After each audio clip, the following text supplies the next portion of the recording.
Eh bien, aujourd'hui, à l'heure de la bonne nouvelle, nous abordons le thème de Jésus, le seul libérateur, le seul qui peut vraiment rendre libre quiconque. Quel est l'être humain aujourd'hui qui n'est pas dominé par le péché? Bien sûr, le mot péché est un mot qu'on n'emploie pratiquement plus aujourd'hui. Alors, j'aimerais peut-être illustrer avec certaines choses qui vont nous permettre de bien saisir ce que c'est cette notion de péché dont la Bible parle tant et dont nous ne parlons plus dans notre monde moderne. Vous savez, si on parlait un peu de la cigarette, par exemple. Alors, avec la dépendance de la cigarette, on peut avoir une idée de la dépendance du péché. Bon, alors on est jeune, on veut faire un peu comme tout le monde, on veut fumer pour s'identifier, mais ce qu'on réalise, c'est qu'après quelques jours, on devient complètement dépendant de cette substance, parce que la cigarette n'est pas anodine. À l'intérieur, il y a beaucoup de substances, bien sûr, dont entre autres la nicotine, qui est une drogue très puissante et qui provoque l'accoutumance rapidement. La plus belle preuve, c'est qu'après quelques années, lorsque les gens veulent cesser de fumer, ils réalisent une chose, c'est que c'est plus eux qui sont maîtres de la cigarette, mais que c'est la cigarette qui est maître d'eux-mêmes. Et c'est pas facile d'arrêter.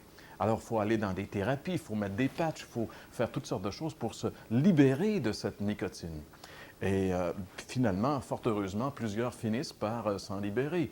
On pourrait parler de la même chose avec l'alcool, par exemple, la dépendance à l'alcool. Le mot dépendance, c'est un mot qui a remplacé dans notre langage politiquement correct moderne le mot esclavage. La même chose avec l'alcool que la cigarette. On commence par prendre un verre de façon conviviale pour avoir du plaisir avec les amis, mais plusieurs personnes ne peuvent pas n'en demeurer là. Ils réalisent qu'après un certain temps, ils doivent absolument prendre de la boisson pour être capables de fonctionner. Et puis un jour, ils se réveillent, ils sont alcooliques. Ce n'est plus eux qui dominent l'alcool, mais ils sont dominés par l'alcool. Et encore là, on sait très bien que pour être libéré de cette substance-là, c'est pas facile. Plusieurs personnes doivent suivre des cures de désintoxication parce que l'alcool intoxique et même après avoir été désintoxiqués, doivent continuer d'avoir des thérapies de groupe pour pouvoir se motiver à ne pas retomber dans cette mauvaise habitude-là. Donc, c'est un peu aussi, on voit avec l'alcool, un peu un parallèle avec la dépendance du péché. On pourrait parler de la drogue qui est la même chose. En réalité, les gens qui commencent à fumer un joint pour le fun réalisent qu'après un certain temps, ils sont devenus complètement esclaves de ces substances-là et ce n'est plus eux qui contrôlent la situation, mais ils sont contrôlés par la substance. Alors voyez-vous, le péché, que si on parle de la cigarette, si on parle de l'alcool, si on parle de la drogue, on parle de dépendances qui sont très importantes et qu'on comprend bien. Mais la Bible dit qu'il y a une dépendance qui est pire que la cigarette, pire que l'alcool et pire que la drogue. C'est la dépendance du péché. Pourquoi c'est la pire de toutes les dépendances? Eh bien, pour au moins deux raisons. Premièrement, c'est parce que c'est une dépendance universelle. La Bible dit tous ont péché et sont privés de la gloire de Dieu. Donc, on est tous, qui que nous soyons, à quelque niveau que ce soit, on est tous dépendants du péché. Et deuxièmement, c'est une dépendance mortelle qui mène à la mort. La Bible dit le salaire du péché, c'est la mort. Donc, ce péché, et j'aimerais ici, parce que c'est une notion dont on parle beaucoup moins aujourd'hui, même pour certaines personnes, le mot péché est un archaïsme, un mot qui ne veut plus rien dire. Mais la Bible fait la différence entre le péché et les péchés. Les péchés, ce sont les conséquences du péché. Le péché, c'est un état. C'est un état, c'est une brisure qu'il y a à l'intérieur de tous les êtres humains. Prenons l'exemple, par exemple, du GPS, la position par satellite qu'on appelle le GPS. Il y a des bateaux, des grands navires qui sont dirigés en certains endroits uniquement par le GPS. Donc, c'est-à-dire qu'à partir d'un certain moment donné, c'est le GPS qui prend contrôle de la direction du navire. Mais admettons que le récepteur du GPS ne fonctionne pas bien. Il reçoit les bonnes instructions, mais ne peut pas les traduire correctement. Donc, la direction va être bien donnée, mais le navire va aller dans la mauvaise direction, toujours dans la mauvaise direction, parce que son récepteur GPS est défectueux. Eh bien, c'est un peu ça le péché dans l'être humain. Dieu nous envoie les bonnes directions, mais on ne peut pas bien les appliquer, bien les traduire, parce qu'il y a quelque chose de défectueux en nous qui doit être changé. Et c'est ça le péché. Et ce péché nous fait faire de mauvaises choses que la Bible appelle les péchés. Et ça, c'est très sérieux et très dangereux.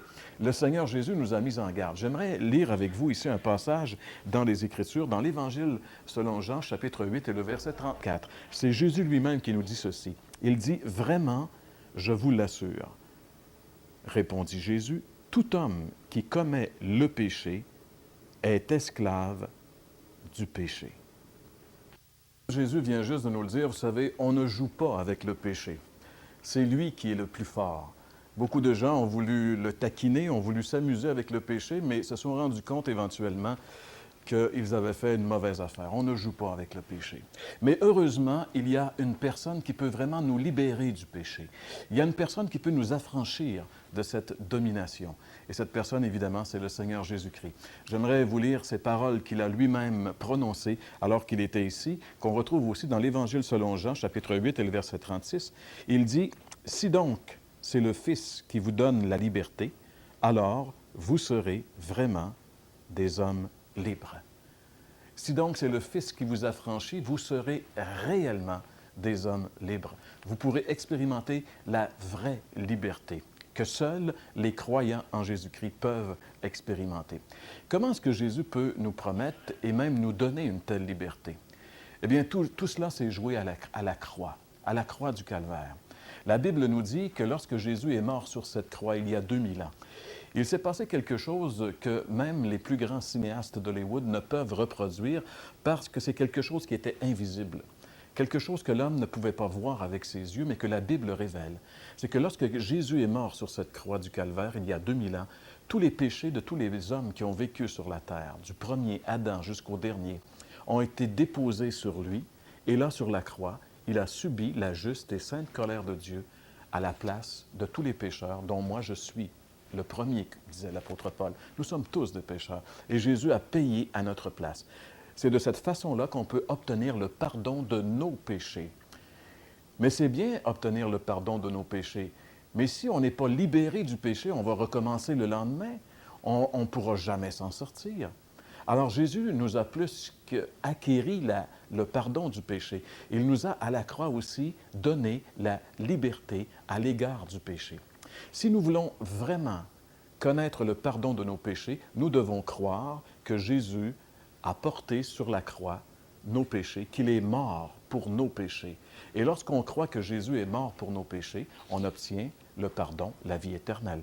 Mais pour être libéré, pour pouvoir jouir de la liberté que Jésus offre à l'égard du péché, nous devons croire que lorsque Christ est mort sur la croix, nous sommes morts avec lui.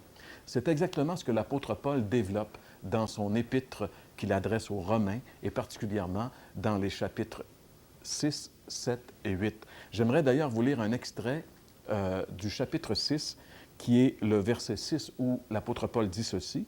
« Comprenons donc que l'homme que nous étions autrefois a été crucifié avec le Christ afin que nous ne servions plus le péché comme des esclaves. » Comprenons donc, Paul s'adresse à la compréhension de l'être humain, il s'adresse à la compréhension de ceux à qui il écrit.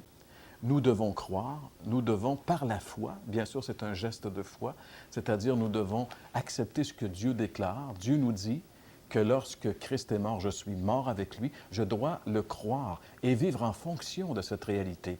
Et il dit, l'homme que nous étions autrefois, c'est-à-dire la personne que nous étions avant de mettre notre confiance en Jésus, cette personne, elle est définitivement morte, elle n'existe plus, elle est morte sur la croix avec Christ.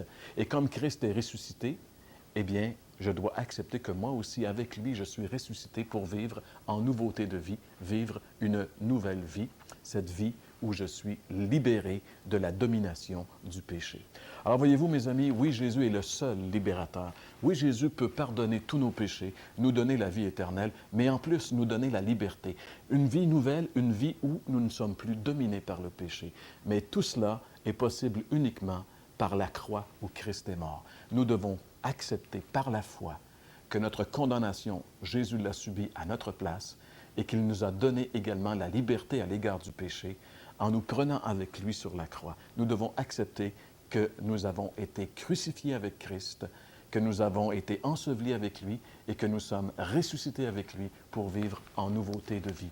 Si par la foi, nous acceptons ces vérités, eh bien, non seulement nous allons expérimenter le merveilleux pardon de Dieu, la vie éternelle, mais nous allons aussi expérimenter la libération que le Christ accorde gratuitement à tous ceux qui lui font confiance. Alors, mes amis, tout se joue à la croix. Pourquoi ne pas venir maintenant à la croix du Calvaire?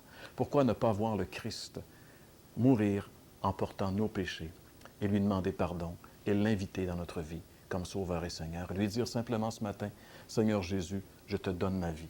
Fais de moi ce que tu veux. Et vous verrez qu'il est vraiment le seul libérateur.